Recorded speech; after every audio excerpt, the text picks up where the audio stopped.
వరంగల్ జిల్లాలో నిర్వహించిన విలేకరుల సమావేశంలోని ఐఎఫ్టియు జిల్లా కార్యదర్శి గంగుల దయాకర్, టీపీఎఫ్ జిల్లా అధ్యక్షుడు జనకం కుమారస్వామి అంజం జహీ మిల్ కార్మికులకు ప్రభుత్వం ఇచ్చిన హామీ మేరకు స్థలాలు కేటాయించాలని డిమాండ్ చేశారు. కార్మికుల సమస్యలను పరిష్కరించకుండా కేయూడీఏ నిర్వహించే వేలంపాటలను చేపడితే వాటిని అడ్డుకుంటామని హెచ్చరించారు. ఈ సమావేశంలోని ప్రజా సంఘాల నాయకులు, కార్మికులు పాల్గొన్నారు.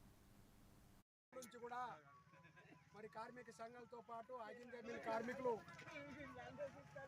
ప్రభుత్వానికి మొరబెట్టుకుంటా ఉన్నారు.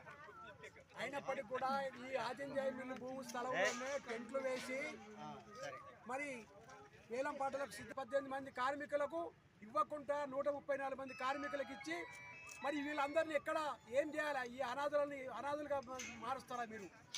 ఈ ప్రశ్న ప్రభుత్వం వేసుకోవాలి. మాకు ఇచ్చినటువంటి అధికారుల హామీలను నిలబెట్టుకోవాలి. మేము ఒకటే ప్రభుత్వాన్ని ఖచ్చితంగా డిమాండ్ చేస్తున్నాం. జిల్లా యంత్రాంగాన్ని మరి ప్రభుత్వాన్ని కూడా వేలం పాటలు ఆఫ్ చేసి మిగిలిన భూమిని ఇవ్వాలని మేము కోరుతా ఉన్నాం. రద్దు చేసేంత వరకు ఖచ్చితంగా పోరాటం ఉంటుంది.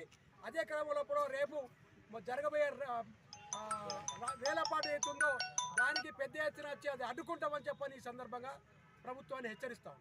ఇప్పుడు రేపు జరిగేటువంటి ఆయింజా మిల్లు భూముల వేలాన్ని ఆపివేయాలి.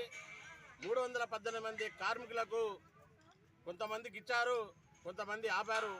ఆపిన కార్మికులు 318 మంది ఉన్నారు.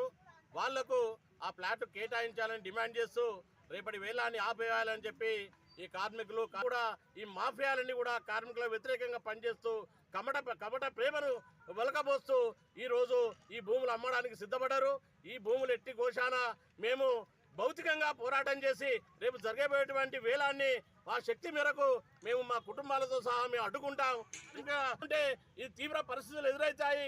మేము కుటుంబాలతో సహా వచ్చి మేము న్యాయంగా మేము